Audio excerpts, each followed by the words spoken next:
Welcome back to the deep dive. We are tackling a company today that, well, it shapes the world around you, often without you even realizing it.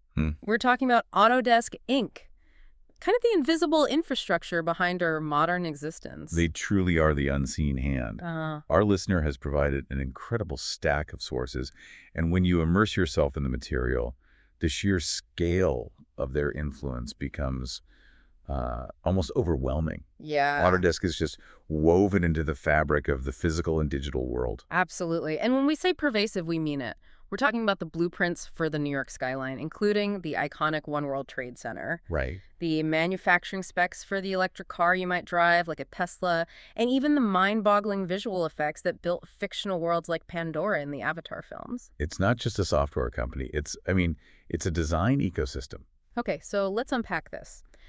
Our mission today is pretty straightforward. We're going to dive deep into all this source material, charting Autodesk's path from, a scrappy software startup in the 1980s microcomputer revolution to the multinational giant it is today. And we need to pull out the strategic aha moments. Exactly. The major pivot points, and really understand how they managed to build and maintain this global empire. Okay, so to set the stage, let's just look at the snapshot. Autodesk was founded in 1982. It's headquartered in San Francisco, and it's publicly traded on the NASDAQ. It's a component of the S&P 500. So this is an institution now. Oh, yeah. Financially, they're massive. Huh. Recent 2025 figures cite $6.13 billion in revenue, supported by a global workforce of 15,300 employees. The scope of their operations is just staggering. And if we look at that history, all $6 billion in revenue, all the acquisitions, all the innovation, it really all boils down to two products that define their legacy and, well, their future. That core duality is absolutely essential to understanding the company. Yeah. First, there's the foundational product, AutoCAD. This was the original breakthrough, the standard bearer for 2D drafting that really put them on the map. And the second one? Second, and equally important, is Revit. Their revolutionary 3D building information modeling, or BIM, software. So AutoCAD was the genesis, but Revit is the mechanism that secured their dominance in the modern built environment. That distinction, 2D lines versus 3D intelligent models, that's key. So let's start with the genesis. We'll begin with the founding. January 30th, 1982, in Mill Valley, California. And this was not a story of deep-pocketed venture capital. This was more of a high-stakes meeting of minds. The company was founded by John Walker, Daniel Drake, and 14 other programmers. 16 people. 16 individuals who collectively put up a modest initial investment of just $60,000. It really speaks to the lean early days of microcomputing. It does, and the sources highlight this fascinating lack of initial direction. The founders were savvy professional programmers, but they weren't sure what their killer application would be. So they were hedging their bets. Totally. They were planning as many as 5 different software applications. They had a text editor, a spreadsheet, even a calendar program just to see which one the market would latch onto. It was a classic Silicon Valley moment of just throwing different ideas at the wall to see what sticks. Yeah, exactly. So they were really a software development cooperative looking for a market, not a focused CAD company from day one. I think that often surprises people when they look back at these giants. It does. They were just trying to find a path to profitability, not necessarily the world-changing path. Right. The eventual direction, AutoCAD, was almost an afterthought to some of the founders.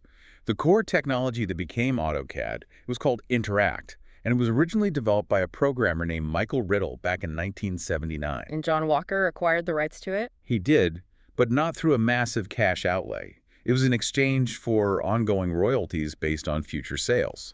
I mean, this was a really inventive way to secure crucial IP without crippling the cash-strapped startup. And this brings up John Walker's famous skepticism about the very product that would make them rich. He reportedly saw computer-aided design, or CAD, as a niche field. Yeah, he thought, just compare the number of architects with the number of people that write documents. So he fundamentally undervalued the potential of professional design tools compared to, word processors. And that detail is so compelling because it shows how market demand can just completely override a founder's initial bias. The decisive event was the public debut at the 1982 Comdex in Las Vegas. Right. The sources clearly established that the market reaction to AutoCAD was overwhelmingly positive. It completely eclipsed all the other 4 software products they were showcasing, including that text editor. That immediate, strong interest from professional users just cemented their focus on CAD. They'd found their killer app. And once that focus was established, the success was incredibly swift and lucrative. AutoCAD went on sale just a month later, December 1982, and was profitable from its very first month. We're talking about a company that generated $1.4 million in revenue in its first year. And here's a critical detail about their early financial discipline. Mm. They were so successful, so fast, that they required no outside loans or external investors in their initial phase. Which is highly unusual. It is. It allowed them to retain complete control over their destiny and avoid the pressures of early venture capital, which is, like you said, highly unusual for a company of this eventual scale. That organic success led directly to one of their most brilliant strategic moves, a technical leap that truly turned AutoCAD from a great product into a dominant platform. Right. We're talking about the importance of AutoCAD Release 2.1 in 1986. This is where the concept of the ecosystem really begins. Release 2.1 included AutoLSP. This was a programming interface based on XLSP, which, essentially embedded a flexible, powerful programming language directly into the CAD environment. So for the lay listener, why is embedding a programming language so revolutionary for a drafting tool? It sounds like a small technical feature, but it changed everything. Well, it transformed the software into a dynamic, customizable platform. Before AutoLSP, if an architect or a civil engineer needed a highly specialized tool, say, to automatically calculate the load-bearing requirements for a column. Or, I don't know, to draw complex HVAC ductwork. Exactly. They would have to wait for Autodesk's core team to build it, if they ever did. And that small core team couldn't possibly know every specialized requirement for every industry around the world. Precisely. AutoLSP opened the door wide for thousands of third-party developers, creating a massive industry around AutoCAD.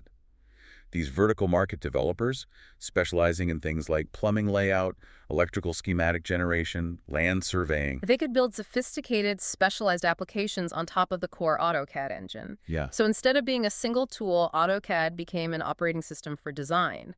This drastically multiplied their capabilities and market penetration. They didn't have to hire a structural engineer. The structural engineering community built the tools for them. Right. It created an enormous competitive moat. A huge one. And that moat was further secured by their data standards. The sources stress that AutoCAD's native file formats, DXF and DWG, grew to become the widely accepted standards for CAD data interoperability worldwide. So if you were a designer, it didn't matter what software you were using. It didn't. You had to be able to read and write DWG files to collaborate. They established the data lingua franca of the design world. So, by the early 1990s, they had achieved dominance, but maintaining dominance requires focus, and that's when the leadership shifted. The sources confirm a crucial transition. Carol Bartz took over as CEO in the early 90s, and her first strategic move was ending the previous diversification efforts. She focused the entire company exclusively back onto computer-aided design. And this shift wasn't welcomed by everyone. Not at all. John Walker, the original co-founder, he left in 1994, citing deep disagreements over the changes and the new corporate direction. And that really marks the definitive end of the initial era and the beginning of a hyper-focused, acquisitive strategy. Okay. Moving into phase 2, strategic evolution, we see Autodesk making these calculated, sometimes painful strategic decisions that really cemented their market leadership and protected their IP. The first big decision was platform consolidation. This was a necessary move for technical stability and efficiency. Remember, in the early days, software had to be ported to run on multiple different operating systems. Sure. Sun OS, various Unix environments, even Apple Macintosh. And maintaining all those separate code bases must have been incredibly costly. Oh, it was. And it created a ton of technical debt. So what was the pivot point? Following AutoCAD Release 13, Autodesk made the strategic choice to discontinue support for major non-Windows platforms. By Release 14 in 1997, they focused almost exclusively on the Microsoft Windows environment. It was huge. It was. They sacrificed a small slice of market breadth, the niche Unix and Mac professional users, to gain immense technical depth and stability on the dominant PC platform. It freed up massive engineering resources to focus on feature development rather than platform maintenance. And that focus allowed them to expand not just by refining AutoCAD, but by acquiring the intellectual property they needed to dominate entire industry sectors. Yeah. Which brings us to the start of their expansive acquisitions, securing the core of AEC and manufacturing. The first major piece was the acquisition of Sofdesk in 1997. Sofdesk was critical because it immediately gave Autodesk specialized versions of AutoCAD designed specifically for architecture and civil engineering. So instead of having to build those complex vertical tools from scratch. They bought them. They bought an established complementary product line, integrating those specialized tools right into their core offering. And organically, they were developing their response to the mechanical design market. Inventor. Right. Inventor was their internally developed parametric mechanical design CAD application. Parametric design is vital in manufacturing, meaning if you change one dimension of a component, all the related features like holes, fillets, assembly tolerances, they all update automatically based on defined rules. And that put them head-to-head with established manufacturing CAD players. It did. But the truly transformative moment came next, the one that shaped their entire AEC future, the pivotal 2002 acquisition of Revit Technology Corporation. A massive $133 million acquisition. It was. And it was the investment that shifted the entire industry paradigm. Revit was not just another 3D drawing tool. It was the foundation of building information modeling, or BIM. Let's spend a little time defining that shift because it's so critical. What's the fundamental difference between AutoCAD drafting and Revit BIM? Okay, think of it this way. In traditional AutoCAD, you're drawing lines, arcs, circles, just simple geometry. A wall is just a pair of parallel lines. Right. If you delete a window, you have to manually erase the lines for the window and then manually redraw the lines for the wall that was behind it. And then you have to update any related documents like material schedules that mention that window. It's all disconnected data. A 2D drawing is just a representation of a building. Correct. BIM, or Revit, is fundamentally different. When you draw a wall in Revit, you're placing a digital object that contains data.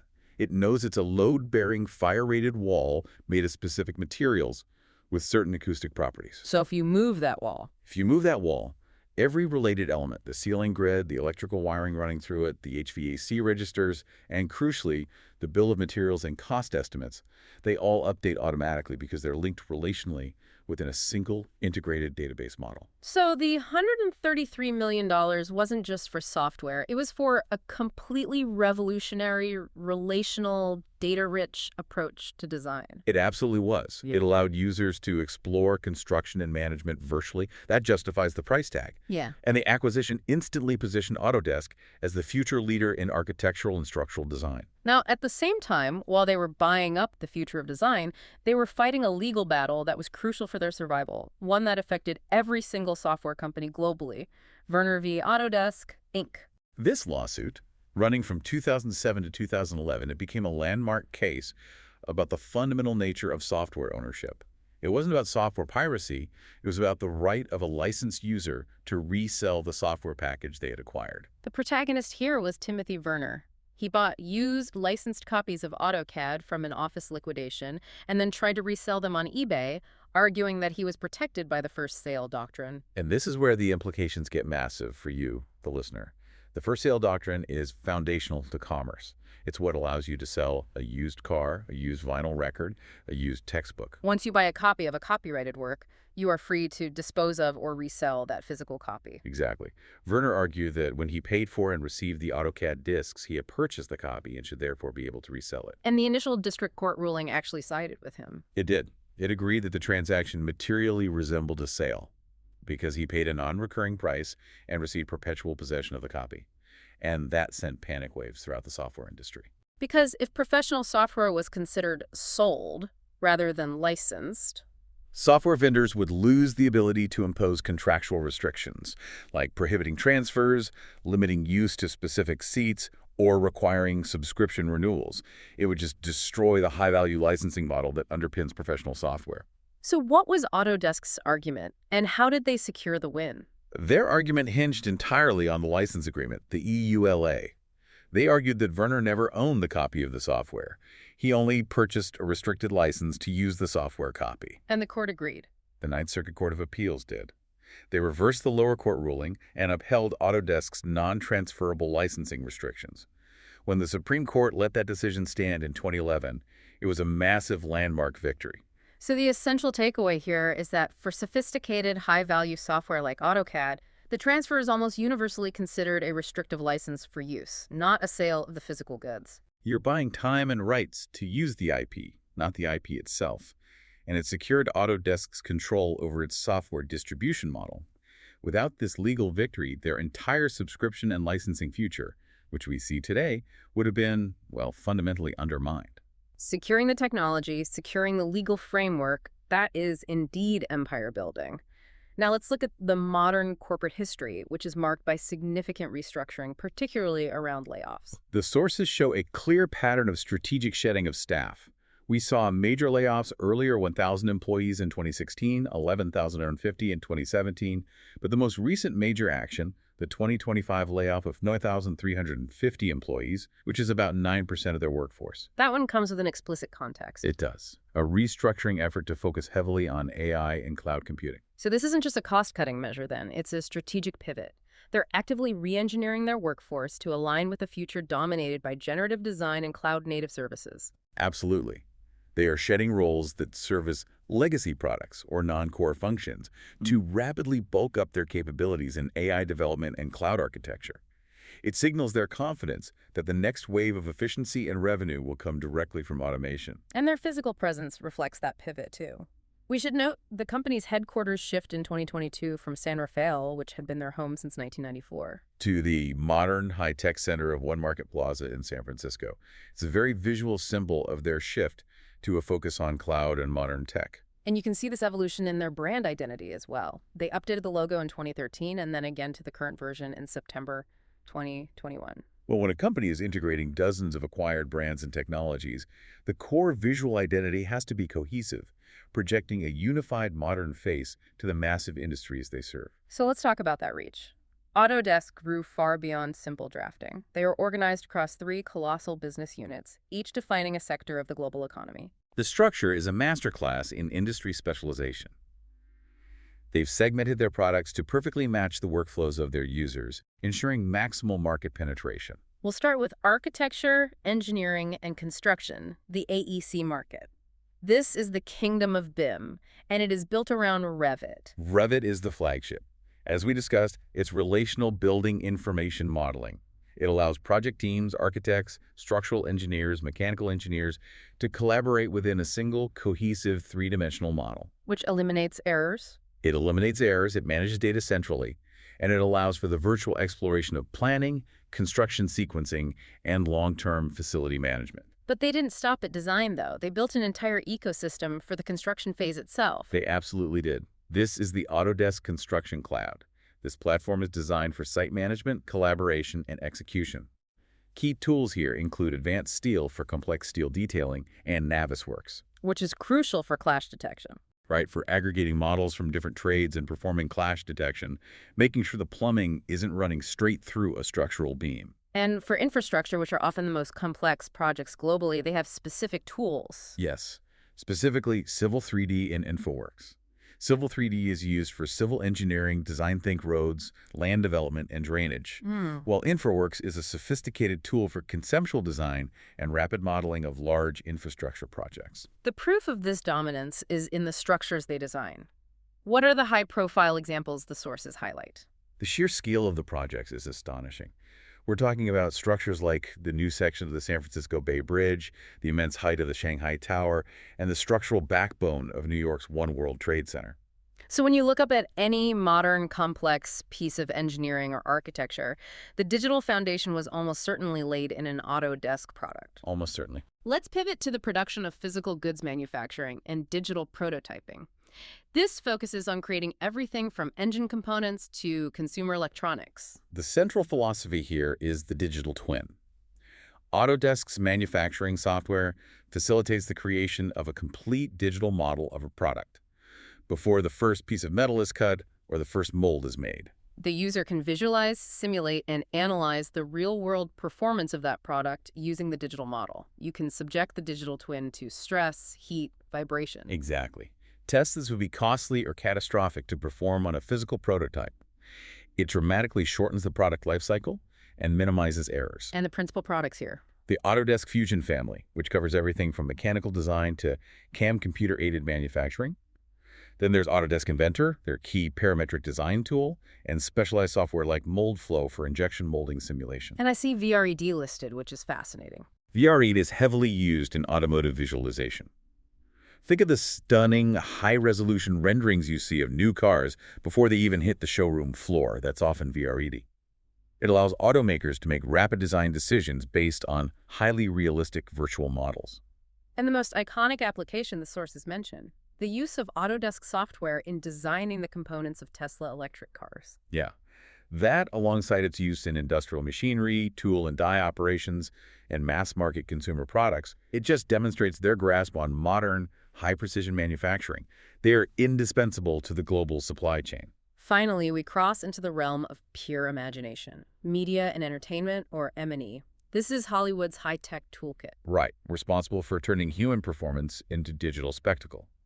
This division, interestingly, is primarily based in Montreal, Quebec, reflecting that city's emergence as a global hub for visual effects, or VFX. And their products cover everything from visual effects and color grading to 3D animation and game development.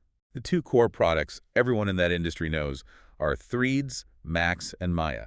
Maya, especially, seems to be the industry workhorse. It is. It's the global standard for character rigging and complex 3D animation. Major studios like Walt Disney Animation Studios rely heavily on Maya for character animation. We're talking films like Frozen Sea, say. And complementing that, they have Flame for high-end compositing and visual effects finishing, and Flow production tracking, which used to be called Shotgun, for managing the incredibly complex multi-department pipelines of major film and game projects. Let's zoom in on Avatar. The source material really details how their software enabled a fundamental shift in filmmaking. The impact of their technology on Avatar was revolutionary, and it highlights the power of real-time design. Previously, motion capture data would be collected, processed, and then rendered much later, meaning the director, James Cameron, couldn't immediately see the final results. Which sounds like a massive creative hurdle. It was. Autodesk's M&E software provided the bridge. It allowed the director to aim a camera at actors in motion capture suits and instantly see their performance translated onto the digital characters in the fictional world of Pandora. In real time, on his monitor. In real time. This wasn't a post-production tool. It was an on-set creative tool that fused performance capture with the final animated environment. That's a technological leap that changed visual storytelling forever. And that capability is reflected in their long list of credits. Titanic, The Curious Case of Benjamin Button, King Kong, Inception. Yeah, if a film wins a major award for visual effects, Autodesk's tools were likely integral to that pipeline. Before we move on to acquisitions, let's quickly look at the foundational and future-facing segments. The Platform Solutions and Emerging Business, or PSEB, division manages the bedrock. The core AutoCAD line, including AutoCAD LT, and the critical AutoCAD mobile app. They ensure the legacy product remains robust and accessible across platforms. And they've established a rigorous training and certification structure around this ecosystem. It's a strategic move to lock in the workforce. They offer 2 levels of certification: the Autodesk Certified User for validating basic proficiency, and the Advanced Certified Professional for engineers and designers demonstrating complex workflow skills. And the system standardizes the talent pool. Right. It ensures that employers demand certified workers who are already tied to the Autodesk environment, a brilliant self-fulfilling cycle. I find their dedication to the DIY and consumer movement particularly clever. What was the strategy behind the consumer product group created in 2010? It was pure pipeline building and future market cultivation. They wanted to generate interest in 3D design among children, students, makers, and DIYers. The goal was to hook the next generation of designers early. And their main vehicle for this is Tinkercad. Yeah, a wonderfully simple browser-based 3D solid modeling tool. It lowers the barrier to entry dramatically, creating a smooth path for users to eventually graduate to more complex, high-cost products like Fusion 360 or Inventor. And before we close this section, we have to mention the unique, if short-lived, foray into molecular biology, Autodesk Life Sciences. Ah, the life sciences interlude. This was a fascinating, highly specialized toolkit developed for genetic engineering. It allowed researchers to visualize and write DNA code at the molecule level, essentially, a CAD tool for synthetic biology. A CAD application for DNA. Incredible. It showed the immense ambition of the company to apply design principles to any form of creation, no matter the scale. But ultimately, the sources confirm all projects were suspended in 2018. So a non-core venture. A very ambitious one. It serves as a great reminder that even a technology giant with immense resources and brilliant programmers will pursue tangential paths that don't yield sufficient commercial return and must be trimmed to maintain focus. That focus on trimming brings us to the centerpiece of their expansion strategy, growth by acquisition. Autodesk's story is not one of purely organic growth. It's one defined by an aggressive, highly strategic willingness to absorb competition, secure IP, and buy out entire technological revolutions. The M&A history is extensive, and the strategy is clear. Eliminate threats, secure new technology they lacked, and expand market share instantly by buying an established user base. Let's trace this growth chronologically, noting how the focus shifts over time. The 1990s were about securing the basic 3D and media capabilities. Right. They bought Ithaca Software in 1993 for its 3D computer graphics expertise. But the real game changer was the 1998 acquisition of Discrete Logic Inc. for a staggering $520 million in stock. Wow. And that acquisition immediately created the foundation of their media and entertainment division, bringing in key products that would later evolve into things like Flame. The early 2000s focused heavily on solidifying their core design offerings. We've already highlighted the pivotal Revit acquisition in 2002. Then, in 2006, they acquired Alias. Alias was known for its superior automotive styling applications and, crucially, for the widely adopted FBX file format. So acquiring FBX gave them a standard file format for exchanging 3D content across games, films, and manufacturing. It solidified their grip on the digital content creation workflow. I see the late 2000s marked a strategic shift toward analysis and simulation, not just modeling. They moved into predicting performance. This showed tremendous foresight. They acquired Moldflow in 2008 for injection molding simulation, LG Air, also in 2008 for structural analysis, and Kinagon SA for its Kinaps AI middleware, which was specifically used for developing intelligent crowd and character behaviors in game development. So they weren't just providing the drawing tools, they were providing the ability to virtually test and analyze complex engineering challenges. Exactly. Moving into the 2010s, the focus shifted to cloud and community infrastructure. They recognized that the future of design wasn't locked to a single desktop computer. This started with the 2009-2010 acquisition of Visual TA, which became AutoCAD WS. This was critical for developing web and mobile viewing and editing capabilities for legacy AutoCAD files, dragging their immense 2D data library into the cloud and mobile world. And this is where the community acquisitions came in, fulfilling that pipeline strategy we mentioned earlier. Yes. In 2011, they bought Instructables, the massive and popular DIY community website, integrating the maker movement directly into their orbit. This was followed by Tinkercad in 2013. And these purchases weren't high-dollar revenue plays. No, but they were invaluable for securing mindshare, building a community, and gaining insight into emerging design behaviors. Now, let's talk about the war chest they opened in the late 2010s. The massive construction tech buys signal a clear strategy to dominate the cloud-based construction lifecycle.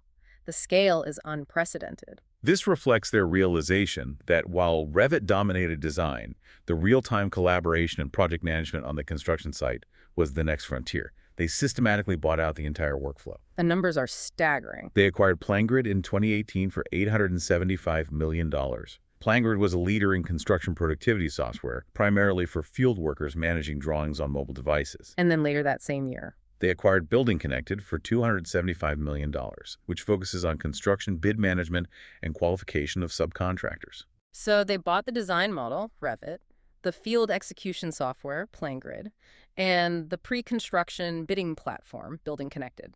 They essentially purchased the complete cloud-based vertical stack for the entire construction lifecycle. That's exactly right. They went from being a design software vendor to an integrated construction platform. Finally, let's reinforce the theme of their 2020s restructuring, the heavy, aggressive focus on AI and automation. This is where we see their shift from providing tools to providing automation. The acquisition of Spacemaker in 2020 is perhaps the most defining. This cloud-based platform uses AI and generative design to rapidly create, optimize, and evaluate thousands of design alternatives for buildings. Considering factors like wind, light, and zoning laws far faster than a human could. And generative design is a terrifyingly powerful concept. It means the software isn't just modeling what a human draws, it's proposing the design solution itself. And they followed this with a colossal infrastructure play. In 2021, they acquired Innovyze for $1 billion. This gave them smart water infrastructure modeling and simulation technology, moving their dominance into critical regulated utility networks. And they continue to round out the periphery with strategic buys, securing their workflow dominance. In construction, we see PayApps in 2024 for cloud-based construction claims software.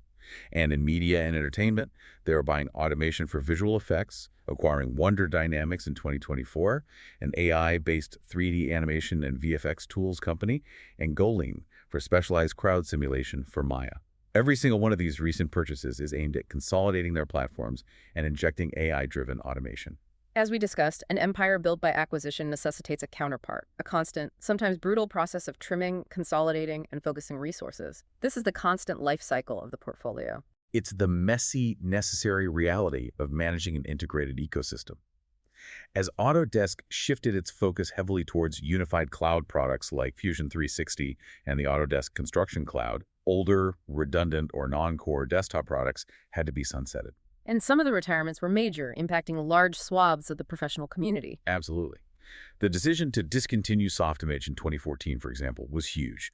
Softimage was a powerful, established 3D computer graphics software they had acquired years earlier.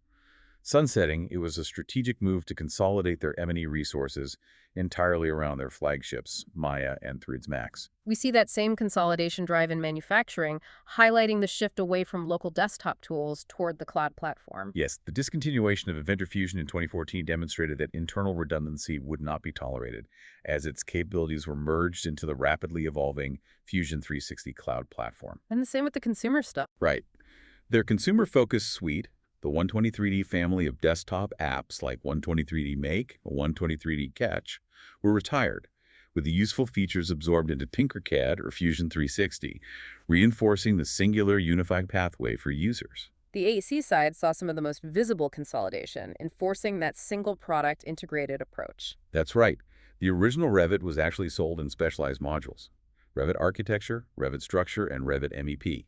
These were all consolidated into the core single Revit product. You now buy the whole comprehensive tool, forcing cross-discipline integration within the model. And the same happened with the BIM 360 platform. Older, disparate BIM 360 variants like Field, Coordinate, and Glue were replaced and retired by the unified Autodesk Construction Cloud. This actively pushes users away from siloed legacy processes and into their integrated data-sharing cloud ecosystem. This isn't just about retiring software, it's about forcing a workflow migration. And it's important to note the assets that were simply deemed non-core and sold off, proving not every acquisition becomes a long-term fit. Divestment is critical for maintaining focus. In 2017, they sold the online photo editor Pixlr to 123RF. They also divested the design content platform Creative Market, which became independent again that same year. And Sketchbook. Most notably, Sketchbook, the widely popular design and sketching app, was spun out as an independent company in 2021. Sometimes, the mission becomes too focused, and even beloved technology must be cut loose if it doesn't align with the strategic AEC manufacturing M&E core. Before we move to our conclusion, let's tie all this design capability to a focus that has become increasingly central to their mission: sustainability. This isn't just a corporate talking point. They actively build tools to help their users manage environmental impact. Their commitment, particularly in the AEC sector, is significant. They provide high-level analytical tools. For example, Autodesk CFD Computational Fluid Dynamics provides crucial thermal modeling. So engineers can simulate air movement for ventilation, external airflow around structures, And the impact of solar load analysis in buildings before they are built. That allows architects and engineers to iterate toward a genuinely energy-efficient design, reducing long-term energy consumption. and on the corporate accountability side. They've even developed their own method, the CFACT initiative. This is an open-source, science-driven approach to carbon accounting. It calculates greenhouse gas reduction targets that are proportional to a company's economic output, its GDP contribution. It sets a much higher bar than simple carbon offsetting.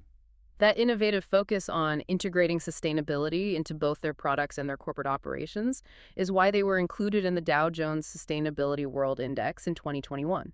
It's evidence that their mission is expanding beyond just designing things to designing things responsibly.